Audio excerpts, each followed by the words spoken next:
Hi guys, welcome to Manhood Explained. My name is Camille. Today is, 12 of March 2021, and welcome to video number 302.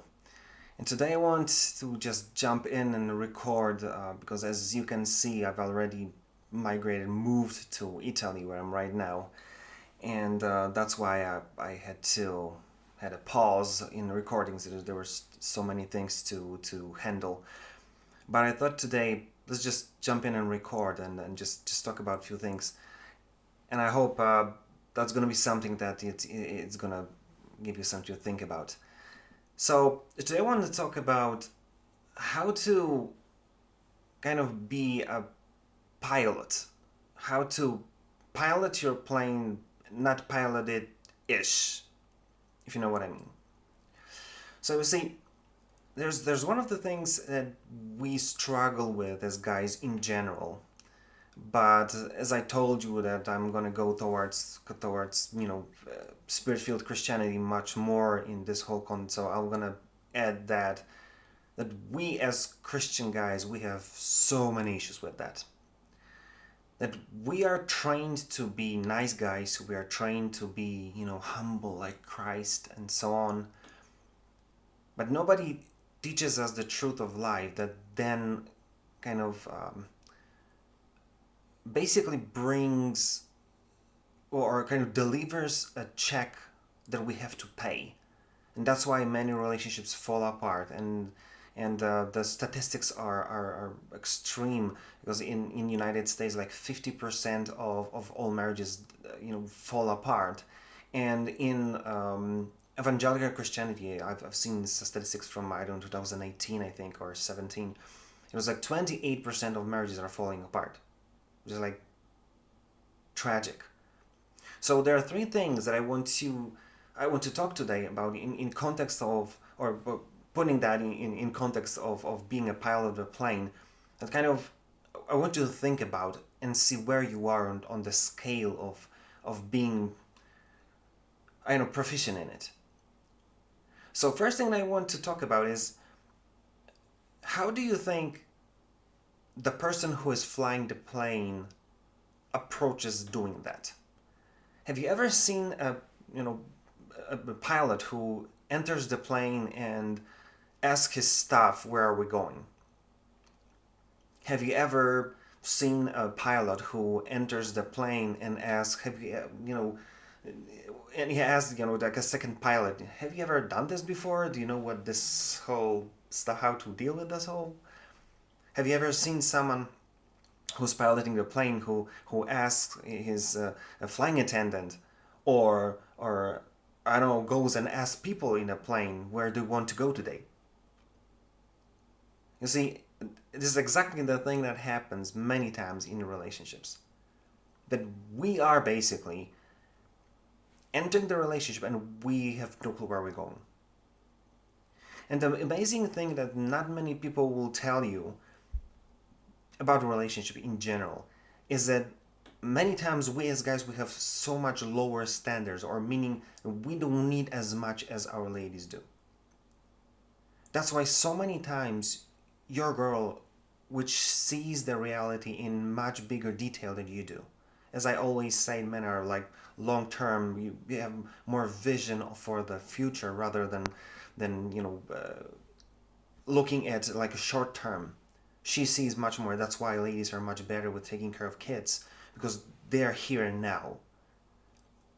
And that's why many times, exactly that was in my case, my wife needed to have a house or apartment, and we're still paying mortgage for that. And it was years ago, and I was like, why? Like, if we would earn tons of gold, I would get it and understand it. But it was the beginning of everything, and she wanted to have an apartment. And it took me kind of years to really understand how much important it is for her until today. Even though we're not living there, there's still some place that we could go back to. It's still there.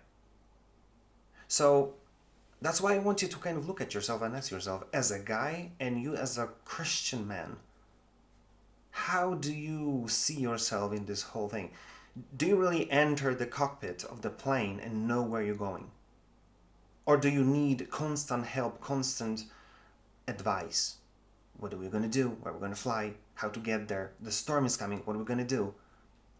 Or are you someone that your wife is capable of putting complete trust in you just because she knows that you will deliver, that you know where you're going and you know how to get there, and even if there are going to be some issues along the way, you'll be able to handle them. This is one of the major things that destroys relationship all over the place. Because as men, we just don't know or don't care, or we're never trained to be able to deal with that. So first of all, know where you're going and be someone who knows how to do this. Second thing that I want you to kind of understand, that this is something that I pointed out some time ago, that I want you to be clean as a whistle. I want you to be as perfect as you can, and even more. Just because whenever something goes wrong, and as everyone will tell you, probably it will, then I want you to be someone who will be able to say that, listen, whatever happened, if I hurt you, if something went wrong, it was not because I wanted it to go that way. It wasn't a malevolent, it wasn't because I wanted to hurt you. Because there's a huge difference in between how you'll be able to deal with issues in your relationship when you were complete jerk.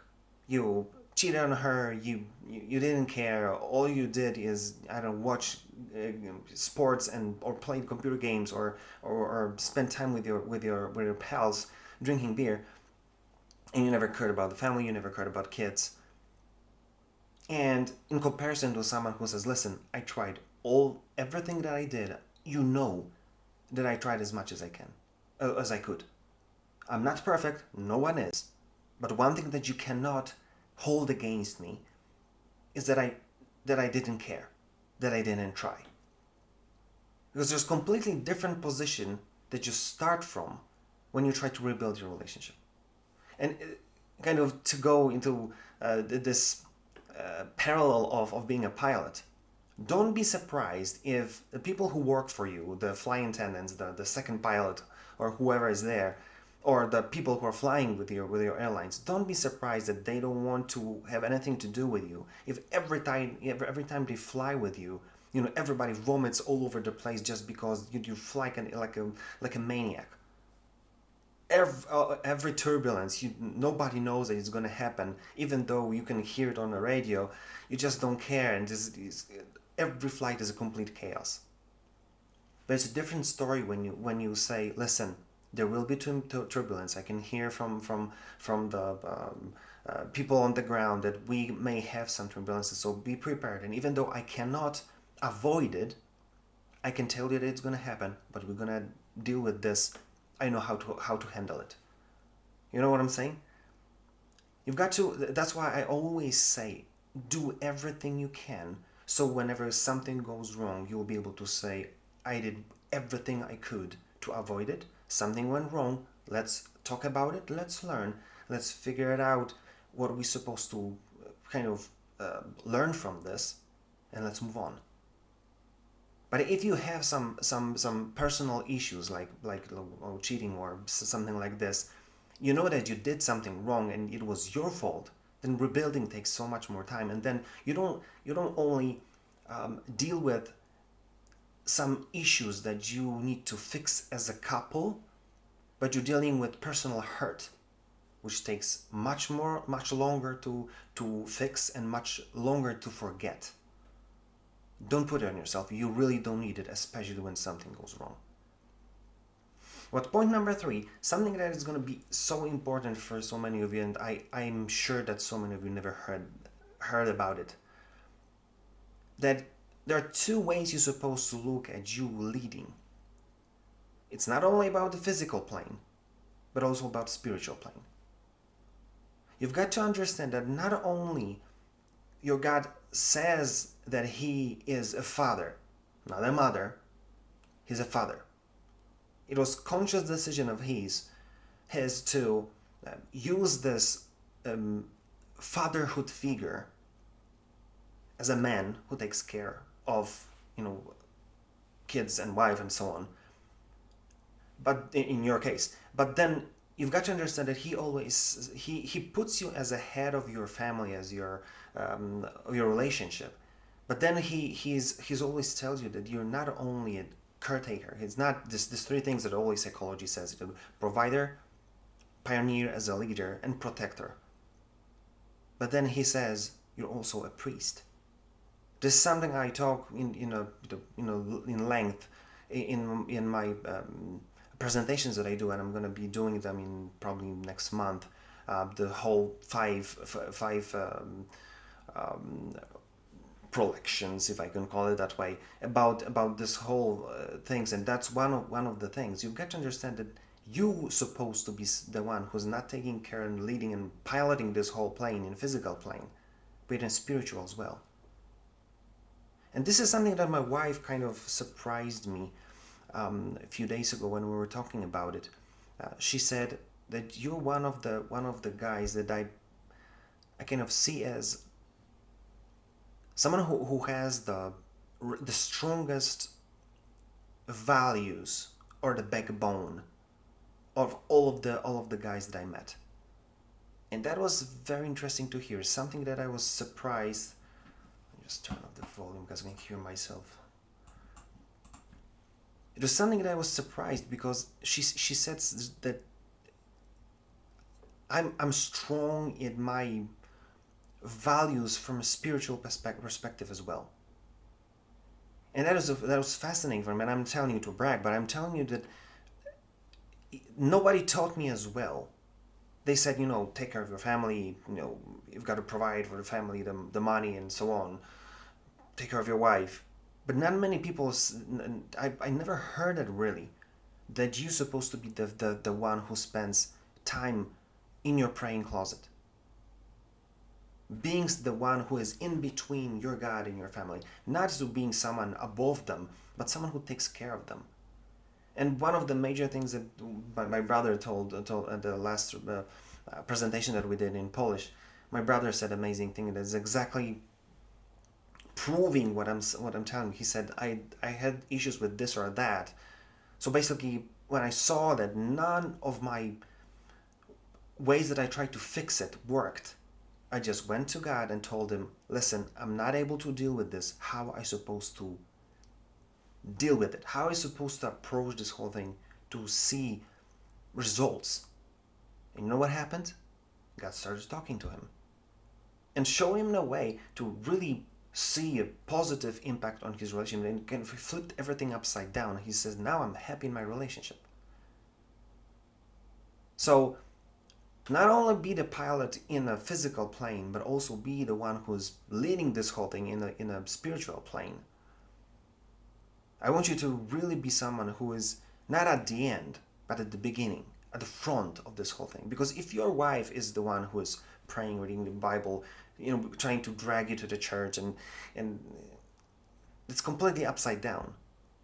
You're supposed to be someone who is standing in front of God and taking as much as you can to start from the proper kind of priority. You're supposed to start with the spiritual things, have this whole thing under control, and then it will help you to be the kind of husband and the father that you're supposed to be.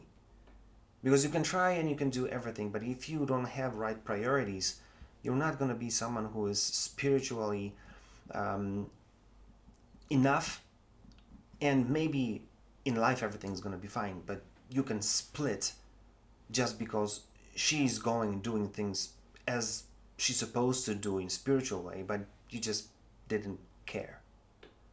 And that's something that is scary, that I talked with so many guys, and I heard it a lot of times when they say, listen, that's the whole problem. I'm going to church, and the things that I hear there has nothing to do with my life. It's like, I agree, everything is cool in the church, but then I'm going back in 6 days, another 6 days for until the next Sunday, I do something that is completely not connected to what's going on in church.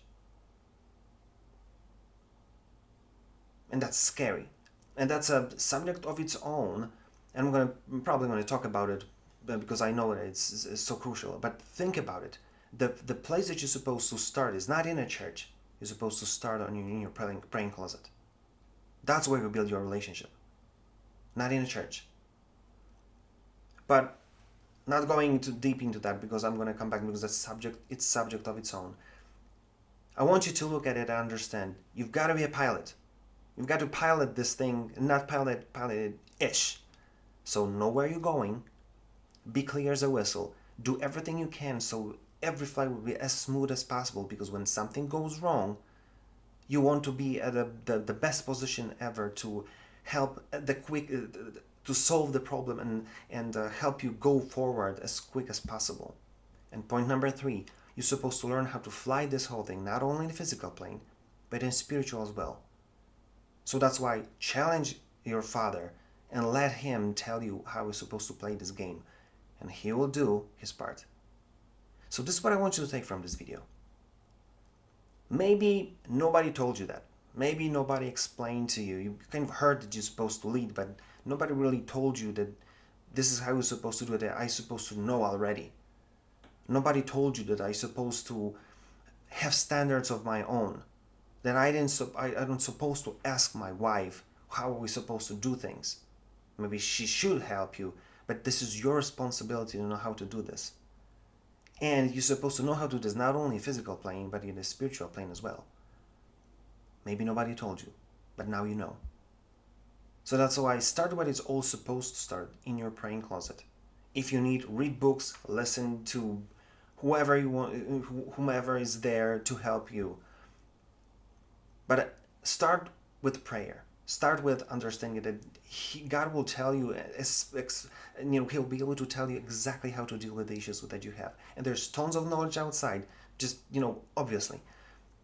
But one thing surprising is going to happen if you do the right way.